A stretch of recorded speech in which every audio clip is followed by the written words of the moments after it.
Wind spinners are a lovely way to decorate your yard in any season. They're colorful and easy to make, and they keep buggy pests away with all of their whirling and twirling motion. I hung some up at Maker Farm, and they looked so beautiful spinning in the sunlight.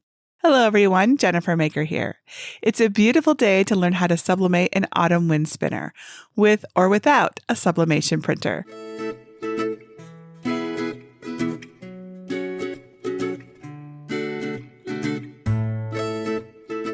Today, I have a new bundle of autumn wind spinner designs for you.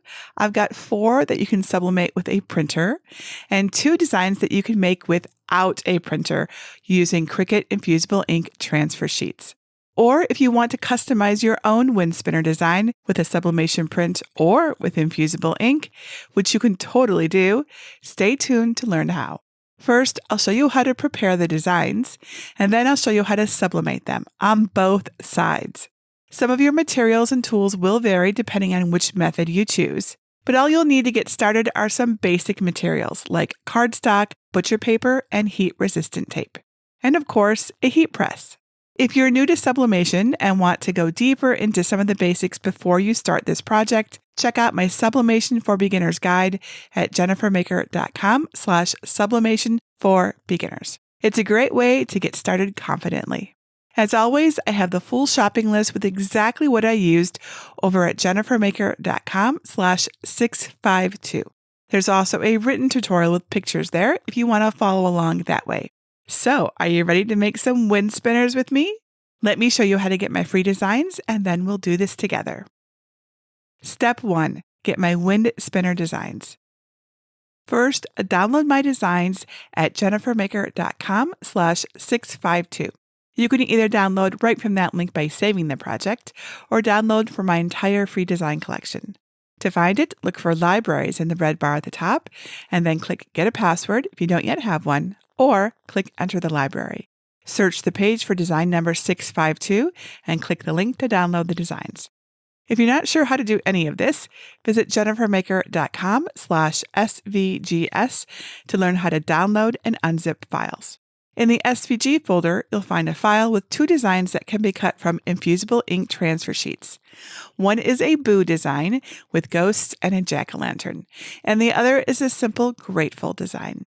The same designs are in the DXF folder, just in case you need to use that kind of file instead. In the PNG folder, you'll find 4 designs for print sublimation: a barn, a spooky Halloween cat, a pumpkin with leaves, and a sunflower field. I used an AI art generator to create these cute designs, and then I made them even more awesome with image editing software.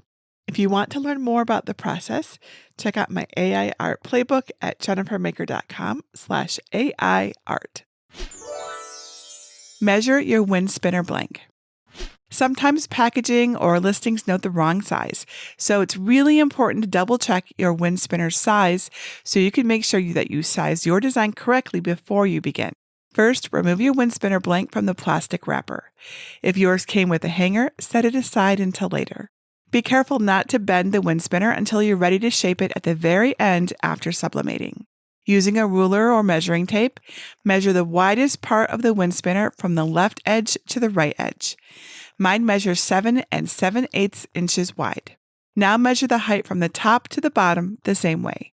Mine measures 7 7/8 inches, just like it should be. Let's make a printed sublimation design first, and then we'll do the one that doesn't require a printer next.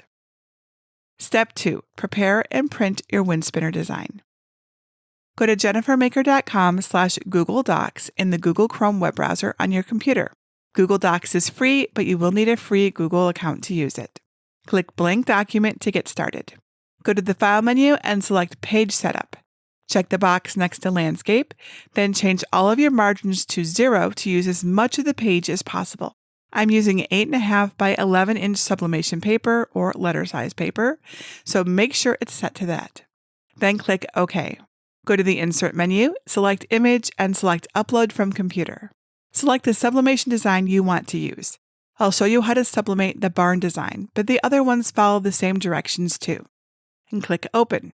Click the area that says Untitled Document at the top and type a name for the file.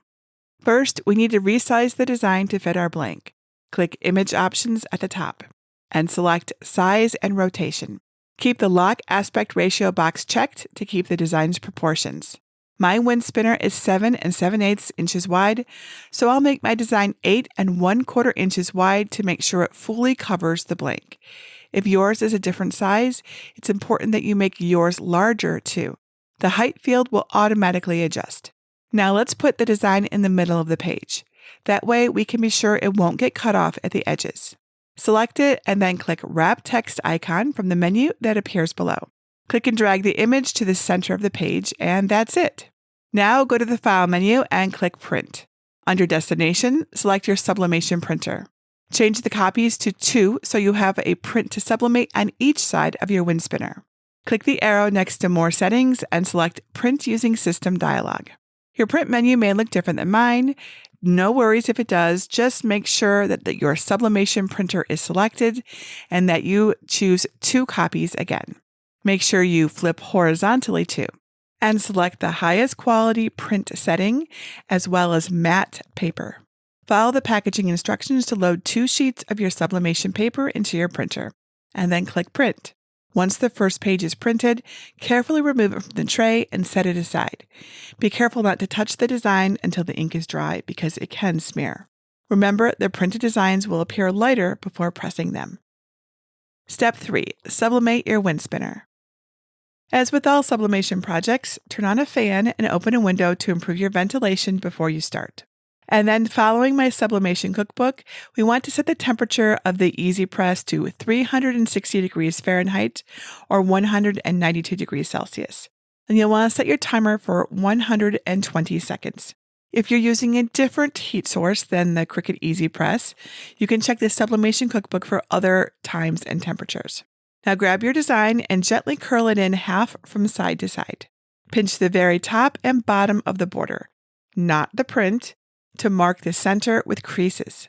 Place one of the printed designs face up on your work surface.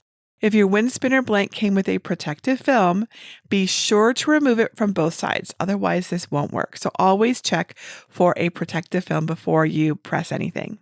Use a lint roller to clean any dirt or debris off of both sides of the blank. Now center the clean wind spinner blank on the printed design with the hanger holes at the top and bottom, aligned with the creases.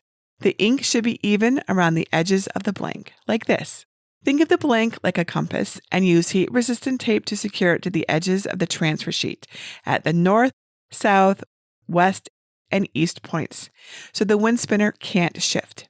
For extra security, you can add tape between the cardinal directions too. Put your pressing mat on your work surface and place a piece of clean white cardstock on top to protect it from any ink that may escape during the sublimation process. Place the print and spinner so the blank is on the bottom and the print is face down on top. Place a fresh piece of white uncoated butcher paper over top of everything. Your press should be set to 360 degrees Fahrenheit and the timer set for 120 seconds. Cover the entire area of your wind spinner with the Easy Press with medium pressure for 120 seconds. Hold it in place with even pressure on both sides to prevent it from slipping around on the blank's slick surface. Lift the Easy Press straight up to avoid any ghosting, and let the project cool for about a minute. The metal blank will still be hot, so put on your heat-safe gloves and remove the butcher paper. And remove the tape and design and then let it cool completely. Once it's completely cooled, you can press the other side. Lint roll it first, just in case it picked up any lint or dust, and use some fresh cardstock. Follow the same steps, making sure you align the spinner so the designs will match. Next, let's make a wind spinner with Infusible Ink transfer sheets. Step 2. Prepare and cut your wind spinner design. I'll use Cricut Design Space for this project. On a blank canvas in Cricut Design Space, click Upload, then Upload Image. Click Browse and find the SVG folder. There's only one file in the folder, so select it and click Open, then Continue. Then click Upload to add the designs to your canvas. Here's how the design looks on my canvas in Cricut Design Space. Click the Ungroup icon to ungroup the designs. With the lock icon closed, resize the design to about 1/4 inch larger than your blank. For me, that's 8.25 inches. The Grateful design is super easy to prepare, so I'll demonstrate how to prepare the Boo design since it has a few extra steps. I'll go ahead and delete this one then. But how do we make it so the design is cut from two different colored pieces of Infusible ink like I did? I will show you in this video. With the design selected, click the Duplicate button to make a copy, and then drag the copy aside. I want to use a patterned Infusible ink on the top of the design and black on the bottom. So I'll change this one to orange in the color box, and set the other one to black so they cut on separate mats. Select the original again and click Contour. This half of the design will be the top, so we want to keep the cuts that create the upper section. So we'll click on the lower half of the circle and its details to remove them from the design. Make sure to keep the holes in the upper parts of the letters though. They're known as counters, and we need them so the word is still legible. Click the plus size to zoom in so you can see each little shape more easily. And then click the X to return to the canvas. Now follow the same steps on the duplicated design to contour out the cuts for the top half, leaving the lower part of the design in place. Drag a bounding box around both halves of the design, then click Align and center horizontally. Now you can use the arrows on your keyboard to nudge the pieces up or down until it looks right. Now select the entire design and click the duplicate icon to make a copy for the other side of your wind spinner. Now it's time to cut them out. With the correct machine selected, click Make in the upper right corner of the screen. Make sure that On Mat and the right size material are selected, and toggle Mirror On so the design will transfer correctly. Do the same on the second mat. But since I'm using the patterned Infusible ink for these pieces, which comes in this smaller 4.5 by 12 inch size, that means we'll need to use two pieces. Drag the bottom half down to the very bottom of the mat. Now when we add the two sheets of Infusible ink to the mat, we can be sure they'll cut correctly. Click back on the first mat and click Continue. On the next screen, click Browse Materials and search for Infusible Ink Transfer Sheet. Select it and then choose More Pressure. Check the box that says Remember Material Settings to apply the same settings to your second mat. With clean, dry hands, place your first Infusible ink sheet pretty side up on a green standard grip machine mat so it covers the design area on the screen. Use your brayer to smooth the sheet down and make sure it's adhered well to the mat. Press the flashing button to load your mat into your Cricut, and then press the Flash and Go button to begin the cuts. When it's finished cutting, don't unload the mat just yet. Instead, use your weeding tool to gently lift a corner of the wrap to see if the cut went all the way through with the sheet and the ink in the correct spots. If it's not cut all the way through, smooth the material back down and press the middle button again so your Cricut can go back over the cuts one more time. When the cut's finished, press the flashing button to unload the mat. Flip your mat over and peel it away from the Infusible ink transfer sheet. Now, if you're using the smaller size Infusible ink sheets like these, be sure to cover the areas where the designs will be cut. Use scissors or a paper trimmer to cut off any excess ink to save it for smaller projects. Leave about a 1/2 inch border around each design. Now let's weed them. Gently roll and bend the cut areas until the edges of the design start to lift up from the carrier sheet. You might hear some cracking noises, but don't worry, they're normal. You can pull the extra ink pieces off or use a weeding tool to help. As you're removing the bits that aren't part of the design, keep your fingers off the carrier sheet to keep it as clean as possible. Once your pieces are completely weeded, flip them over and look at them from the back. This is how your design will appear on your wind spinner, so check that you didn't miss any spots. We could only press the Infusible ink design once, so we need to combine the layers. Pick the one with the less detailed edge. For me, that's the top half. Trim the carrier sheet as close as possible to the ink. The extra carrier sheet should be thin enough that it will sit in the negative space between the two halves of the design. To check if you trimmed close enough, place the more detailed half ink side up on your work surface. Grab the trimmed piece and align one edge of the design, using your canvas for reference as needed. Leave space for the glyph too. Gently lay the rest of it down to stick it to the bottom carrier sheet, making sure the word shows correctly in the negative space. The other end should match up. If it doesn't match up, you can peel it back and try again. If any small pieces of Infusible ink pop off of the carrier sheet, gently use tweezers to reposition them and pat it in place, ink side up. Use the cut indents on the carrier sheet to help place them. Once the two sides are together, gently flip them over to check the design from the other side. Now look closely where you trimmed the design edge and make sure none of the carrier sheet overlaps the other ink sections, because if they do, that will block the ink from transferring. And if you missed a spot, gently separate the design pieces and trim it closer. Then put the halves back in place. Repeat the same steps to assemble the design for the other side of your wind spinner. Step 3. Sublimate your Infusible Ink wind spinner. As with all sublimation projects, turn on a fan and open a window to improve your ventilation before beginning. Follow my sublimation cookbook to set the temperature of your Cricut Easy Press to 360 degrees Fahrenheit or 192 degrees Celsius, and set your timer for 120 seconds. Grab your design and gently curl it in half from side to side, with the sticky side of the carrier sheet inside. Pinch the very top and bottom of the carrier sheet border, not the Infusible Ink, to mark the center with creases. Place one of the designs face up on your work surface. If your wind spinner blank came with a protective film, be sure to remove it from both sides, otherwise the ink won't transfer. Use a lint roller to clean any dirt or debris off both sides of the blank. Center the clean wind spinner blank on the design with a hanger holes at the top and the bottom, aligned with the creases. The ink should be even around all edges of the blank. Think of the blank like a compass and use heat-resistant tape to secure it to the edges of the transfer sheet at the north, south, west, and east points, so the wind spinner can't shift. For extra security, add tape between the cardinal directions too. Put your pressing mat on your work surface and place a clean sheet of white cardstock on top to protect it from any ink that may escape during the sublimation process. Place the Infusible Ink design and wind spinner so the blank is on the bottom and the print is face down on top. Place a fresh piece of white uncoated butcher paper over everything. Now remember, your press should be set to 360 degrees Fahrenheit and the timer set for 120 seconds. Cover the entire area of your wind spinner with the Easy Press with medium pressure for 120 seconds. Hold it in place with even pressure on both sides to prevent it from slipping around on the blank slick surface.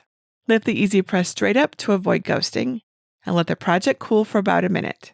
The metal blank will still be hot, so put on your heat-safe gloves and remove the butcher paper. Remove the tape and design, then let it cool completely. Once it's completely cool, you can press the other side. Lint roll it first, just in case it picked up any lint or dust. Then follow the same steps, making sure you align the spinner so the designs will match. Optional: seal your wind spinner. If the wind spinner will be hung in a sunny spot, I recommend sealing it to prevent fading. I'll demonstrate inside, but I recommend sealing your wind spinner outside for safety. Before you bend the wind spinner, place it inside of a cardboard box to protect your surroundings. Now spray a light coat of sealant onto the wind spinner and let it dry for at least 10 minutes. Once it's totally dry, flip it over and spray another light coat of sealant onto the other side and let it dry for another 10 minutes. Remove the wind spinner and discard the box. Step 4. Bend your wind spinner into shape. My wind spinner blanks came with bending instructions, but I found a technique that I like a little more. To do it, hold the wind spinner with the hanger at the top and the bottom resting on the work surface. Starting with the side of your dominant hand, bend the outermost ring about 45 degrees toward you. Move to the next smaller ring on that side and bend it toward yourself, but not quite as much as the first one. Continue moving in toward the spinner's middle, bending and spacing the rings evenly. Then rotate the spinner and do the same for the rest of the rings, bending them in the opposite direction as the first set. When you're done, look straight down on the spinner from the top and gently adjust any rings that aren't even. Step 5. Show it off. Here are my finished print sublimation and Infusible Ink wind spinners. I just love the way they look spinning in the breeze at Maker Farm. Which one is your favorite? Step 6. Customize it. Would you like to learn how to make your own wind spinners with different designs? You can learn how to do that and more in a special program called Advance with Jennifer Maker over at jennifermaker.com/advance.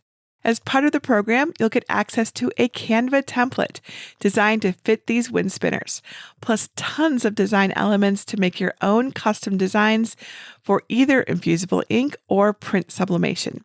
I'll show you how easy it is using Canva and Google Docs. And once you learn how to use these tools for the wind spinners, you can apply the skills to many other projects, so the creativity doesn't stop there. All that and more is available in Advance, a program that helps you advance your crafting skills by teaching you how to design and customize. You can truly make these popular designs your own through my tutorials and templates. You'll also gain access to my vast library of designs, projects, and resources, as well as be able to participate in our fun member challenges. Now, I may or may not be accepting new members into the Advanced program at the time you see this, but if you're interested, go to jennifermaker.com/advance to learn more. I think these wind spinners turned out so fun, and I can't get over how beautiful they look spinning on Maker Farm. I hope you'll make some too, and share your colorful creations with all of us. You can do that in my Sublimation Made Easy group. Whether you're new to Sublimation or not, come join us. It's totally free. It's over at jennifermaker.com/sublimation group. You can share photos, ask questions, and who knows, you might get inspired too. And if you want to learn how to create your own designs in Canva, remember to visit jennifermaker.com/advance for more information. And that's it for today. Until next time, this is Jennifer Maker reminding you to craft a life you love.